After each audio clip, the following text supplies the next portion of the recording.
Hello friend. Today we will study about the pandas library and few features of the panda. As we know that the panda is used to load the CSV as well as import the data in our data set, and we can do some manipulation on that data.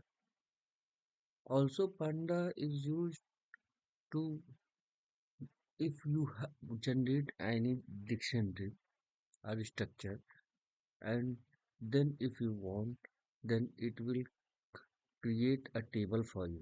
So from data frame keyword we can create a table as well as a data table, or you can say table is created for you basis of the list of values.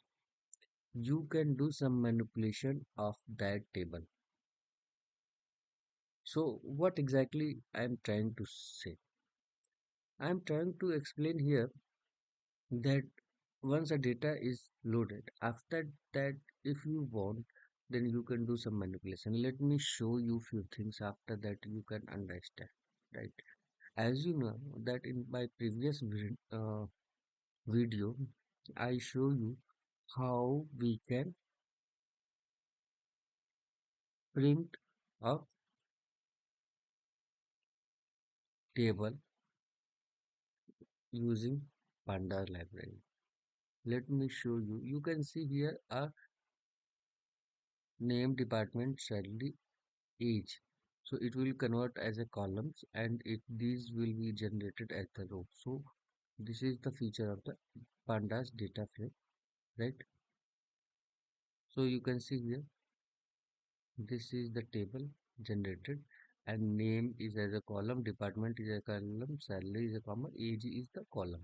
Now what we can do apart from this, we can manipulate this data as per our requirements. How we can do manipulation? To do manipulation, the data which we generated with the DF, we can apply group by department and salary. We can means we can apply group by ascending, descending, sum, right? But here what I am showing to you, that I am basis of the department, means department is IT department have two columns, uh, sorry, two rows. One is the Aman, another is the Neha. So it will be create a group by. And what will be salary? Here 2000 and here 3000.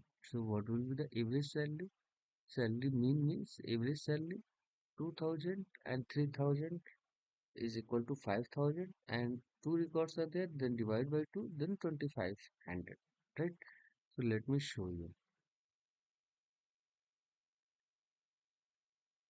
Yes, you can see group by department. How many departments are there? One, two, three, four. But IT is twice, so only three. IT, HR, and finance. IT, HR, and finance. IT, HR, and finance. Finance 4000, fine. HR only one got 2000, fine. For IT, what happens? This and this. We group by, so we can submit 2000, 3000, 5000, and once we will go for the average one, so it will 25, right? So this is the something which I was trying to show you. I hope you can understand. Still, if you have any doubt, you can message me, comment me. I will try to give you an answer as soon as possible. Thank you.